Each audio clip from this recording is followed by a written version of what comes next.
Hello दोस्तों, नमस्कार। कैसे हो आप? मेरा नाम है कौशिक और इस वीडियो में मैं आपको जानकारी दूंगा कक्षा 6वीं के गणित विषय के बारे में। तो इस वीडियो को शुरू से लेकर आखिरी तक देखते रहिए।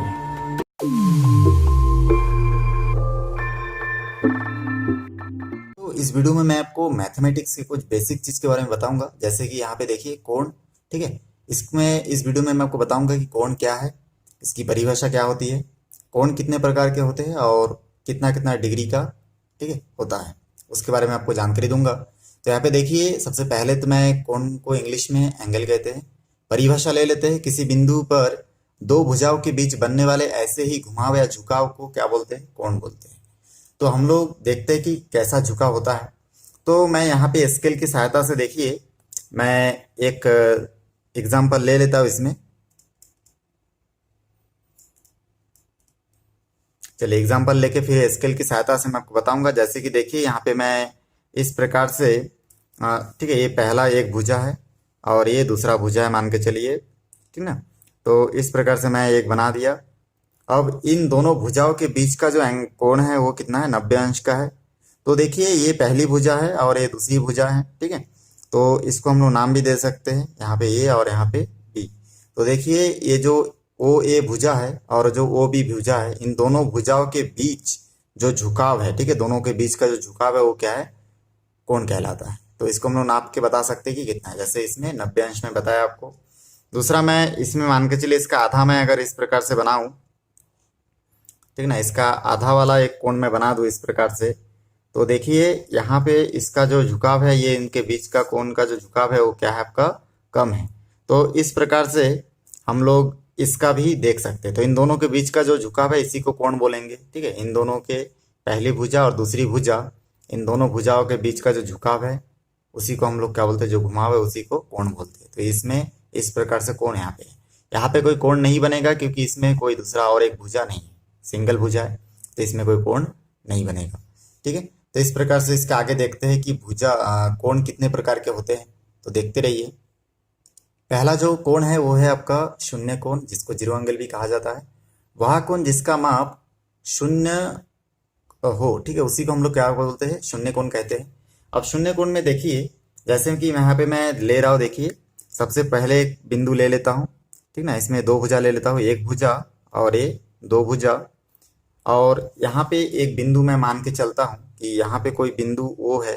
ठीक है, इस ओ बिंदु पे हम लोग कोण निकालेंगे। तो देखते हैं कि दो भुजा जो है एक ही साइड जुड़ा हुआ है इसमें, ठीक ना।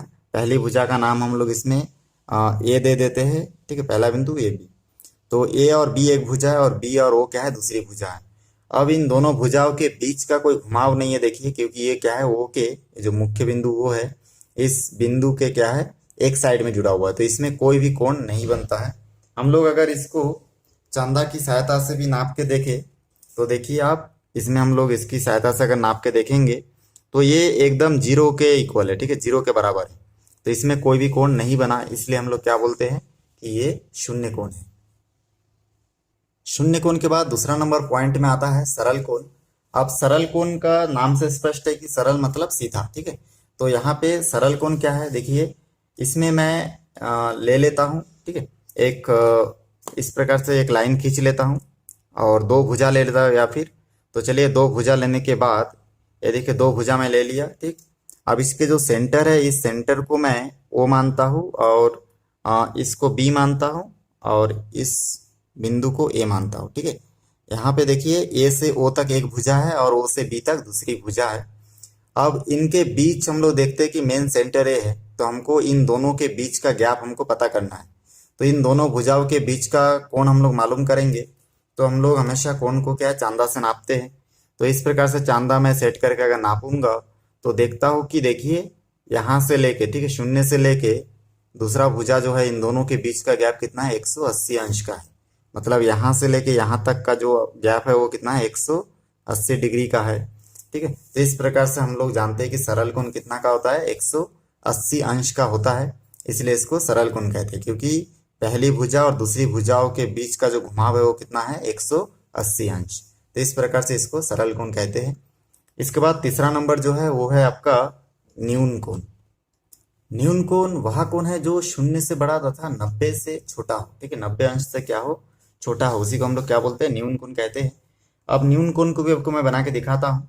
देखिए जैसे मैं यहाँ पे एक कोण बना ले रहा हूँ, जैसे यहाँ पे देखिए स्केल की सहायता से मैं एक कोण बना लेता हूँ, फिर आपको नाप के बताऊंगा। जैसे मैं यहाँ से एक कोण बना लिया देखिए, और दूसरा यहाँ से और एक कोण मैं इस प्रकार से यहाँ से इस प्रकार से खींच देता हूँ। तो यहाँ पे इन दोनों भुजा, ठीक है, जो पहली भुजा है, ठीक ना, ओ ए, और दूसरी भुजा ओ बी। अब इन दोनों भुजाओं का जो गैप है उसको हम लोग देखिए इस प्रकार से चांदा से ओ पॉइंट पे हम लोग मुख्य बिंदु पे रखेंगे और इस लाइन को शून्य के इक्वल रखेंगे और यहाँ से गिनेंगे। तो देखिए यहाँ से 0 के बाद 10, 20, ठीक है, 21। तो ये कितना अंश का है? 21 अंश का है। ठीक, तो 21 अंश का है। तो ये जो 21 अंश है ये देखिए 0 से बड़ा है और 90 से छोटा है। तो हम लोग इस कोण को क्या बोल सकते हैं? न्यून कोण। इसका दूसरा नंबर जो एग्जाम्पल है देखिए, ये एक एग्जाम्पल दे चुका हूँ और बी नंबर एग्जाम्पल में, ठीक है, यहाँ पे देखिए बी नंबर में जो मैं एग्जाम्पल लिया हूँ इसमें मैं फिर चांदा की सहायता से जैसे नाप के देखूंगा। हमेशा हम लोग मुख्य जो सेंटर है उसको क्या करते हैं, हम लोग नापते हैं। तो ये पहली भुजा क्या है आपका? ओ ए, और दूसरी भुजा ओ बी। इन दोनों का बीच के गैप हम लोग देखेंगे तो देखिए 0 से भी नापते हैं। 0, 1, 2 करके कितना है? 70 डिग्री के बराबर है। ठीक है, तो इस प्रकार से ये जो 70 डिग्री का जो कोण है, ठीक है, ये आपका 0 से अधिक है और 90 से कम है, इसलिए इसको क्या बोलेंगे? इसको भी न्यून कोण कहेंगे। इसके बाद देखिए यहाँ पे लिखा है समकोण। वह कोण जिसकी माप 90 हो समकोण कहलाता है। समकोण में एक भुजा दूसरी भुजा पर लंब होती है। तो मैं आपको समकोण बना के दिखाता हूँ। देखिए समकोण क्या होता है कि आपका 90 अंश का होता है। तो मैं चांदा की सहायता से एक समकोण बनाता हूँ यहाँ पे। तो यहाँ पे देखिए इस प्रकार से, ठीक है, हम लोग पॉइंट दे दिए, उसके बाद यहाँ से मैं लाइन खींच लूंगा स्केल की सहायता से। तो देखिए हमारा जो समकोण है वो बन के रेडी हो चुका है। जो एकदम 90 अंश का हो, ना तो एक अंश कम हो और ना ज़्यादा हो, उसी को हम लोग क्या बोलते हैं? समकोण। तो इस प्रकार से इसका जो बीच का गैप है वो कितना है? 90 अंश का है। तो इस प्रकार के कोण को हम लोग क्या बोलते हैं? समकोण त्रिभुज या फिर समकोण कहते हैं। इसमें देखिए ये, ठीक है, इसमें अगर ये पूरा मिला देते तो त्रिभुज कहलाते, लेकिन यहाँ पे ये बंद नहीं है आकृति, इसलिए इसको त्रिभुज नहीं कह सकते, लेकिन समकोण कह सकते हैं। तो ये समकोण में देखिए इसमें पहली जो एक भुजा है, ठीक है, इसको पहली भुजा को ओ ए मान लेते हैं और दूसरी भुजा को ओ बी। अब इसमें जो पहली भुजा के ऊपर दूसरी भुजा क्या है? लंब है, क्योंकि ये पहली भुजा और ऊपर दूसरी भुजा जो है एक दूसरे से ऑपोजिट डायरेक्शन में है, इसलिए ये क्या है? दूसरी भुजा को हम लोग लंब कह सकते हैं। तो इस प्रकार से समकोण 90 अंश का होता है। इसके बाद मैं आपको समकोण के बाद आगे बताऊंगा अधिक कोण के बारे में। अधिक कोण वह कोण जिसका माप 90 अंश से अधिक हो परंतु 180 अंश से कम हो। यहाँ पे मैं एक कोण बना लेता हूँ जो कि 90 से अधिक है और 180 से कम है। तो यहाँ से देखिए चांदा की सहायता से मैं बना लेता हूँ एक कोण। बहुत आसान है, आपको याद रखना है कि अधिक कोण मतलब 90 से अधिक होना चाहिए और 180 से कम होना चाहिए। तो मैं यहाँ से इस प्रकार देखिए 90 से अधिक मतलब 100 डिग्री का एक कोण बना लेता हूँ। तो इस प्रकार से मैं इसको लाइनिंग खींच लूंगा यहाँ पे।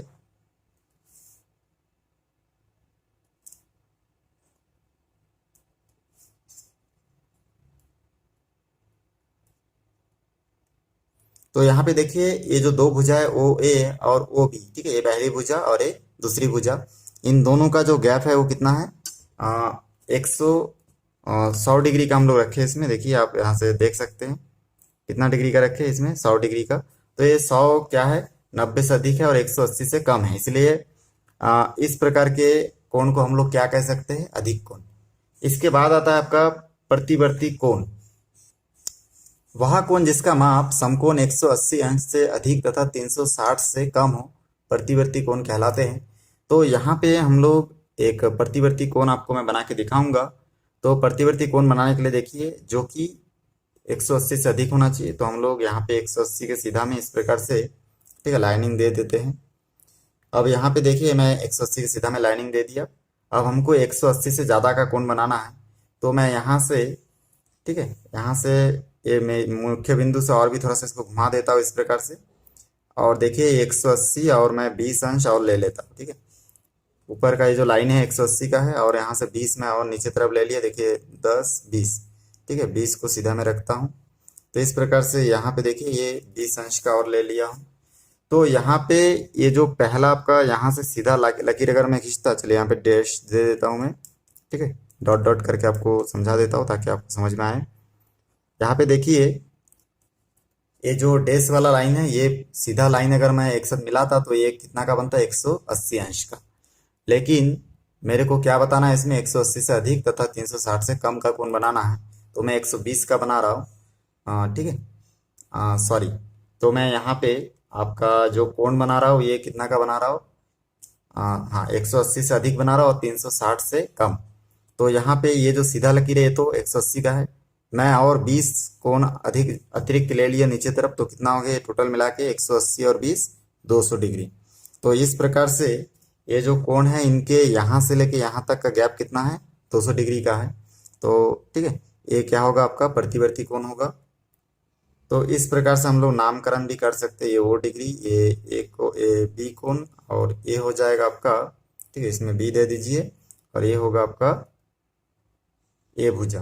तो इस प्रकार से ये दोनों भुजा, ठीक है, पहली भुजा ओ ए और दूसरी भुजा ओ बी, इन दोनों भुजाओं के बीच का जो कोण है वो कितना है, 200 अंश का है, जो कि समकोण 180 से अधिक है और 360 से क्या है, कम है। तो इस प्रकार के कोण को हम लोग क्या बोल सकते हैं, प्रतिवर्ती कोण। इसको नापना कैसे, देखिए सबसे पहले तो ये 180 का हो गया, ठीक। जैसे हम लोग इसको नापेंगे चांदा में, इसे पॉइंट पे रख के इसको 0 के इक्वल ऐसे मिलाएंगे, तो यहाँ से आप देख सकते हैं कि यहाँ से 0 से ये बराबर लाइन क्या है, 180 का है। और फिर यहाँ से फिर हम लोग थोड़ा सा घुमा देंगे नीचे तरफ, तो इस प्रकार से ये और कितना डिग्री का है, 20। देखिए 0 के बाद 10 20, तो इधर नीचे तरफ और 20 है, मतलब यहाँ का जो गैप है वो कितना है, 20 का है। ये 20 का है और ये सीधा यहाँ से यहाँ तक का कितना है, 180, तो हो जाएगा 200। तो इस प्रकार से इस प्रकार के कोण को हम लोग प्रतिवर्ती कोण कहते हैं। आखिरी में और एक बचा इसमें संपूर्ण कोण। संपूर्ण कोण यदि कोई किरण अपने प्रारंभिक बिंदु के चारों ओर एक पूरा चक्कर लगाने के बाद अपने प्रारंभिक स्थिति से संपाती हो, मतलब समान हो जाए, तो इस प्रकार बना कोण संपूर्ण कोण कहलाता है, या 360 अंश का होता है, ठीक है, यहाँ कोण 360 अंश का होता है। तो मैं इसको समझाने के लिए आपको एक वृत्त बना के समझाऊंगा कि किस प्रकार से 360 का अंश आप लोग कर सकते हैं। देखिए मैं यहाँ पे प्रकार की सहायता से यहाँ से कोण बना के आपको दिखाऊंगा। अब प्रकार मान के चले इस पॉइंट से आपका चलना शुरू हुआ और इसको हम लोग यहाँ से घुमाते हुए, ठीक है, यहाँ से घूमते हुए ये जो पेंसिल की नोक है यहाँ से घूमते हुए ये आपका, ठीक है, इस प्रकार से घूमते घूमते अपने प्रारंभिक स्थिति में आ जाता है। मान के चलिए देखिए यहाँ से ऐसे घूमते हुए, ठीक है, यहाँ तक चला आया। तो इस प्रकार ये जहाँ से घूमना शुरू किया था वही से घूमते हुए फिर अपने प्रारंभिक स्थिति में आ गया। तो इस प्रकार के कोण को हम लोग क्या बोलते हैं, संपूर्ण कोण। इसमें इस बिंदु से चलना शुरू किया था, ठीक, इस बिंदु से चलना शुरू किया था और इसी बिंदु पे आके क्या हुआ, ये रुक गया। तो इसी को हम लोग क्या बोलते हैं, संपूर्ण कोण कहते हैं। तो इस प्रकार ठीक है, इसको हम लोग ये जो भुजा है आपका, ठीक है, ये भुजा है, ये भुजा जहाँ से घूम के फिर अपने जगह पे आ गया, तो इसको हम लोग क्या बोलेंगे, संपूर्ण कोण। तो इस प्रकार संपूर्ण कोण 360 अंश का होता है। आप चांदा की सहायता से भी अगर इसको नापेंगे तो आप देखेंगे कि ठीक है, 2 बार चांदा, देखिए पहला चांदा यहाँ से हम लोग नापेंगे तो 0 से 180, फिर इसको हम लोग ऐसा करके फिर नापेंगे तो देखेंगे फिर ये 180 का, तो कुल मिला के 180 और 180 360 अंश का होता है। तो इस प्रकार से कोण से रिलेटेड सभी प्रकार के कोण को मैं आपको बता दिया हूँ। इसमें कोई भी डाउट रहेगा तो आप कमेंट सेक्शन में जाके पूछ सकते हैं। धन्यवाद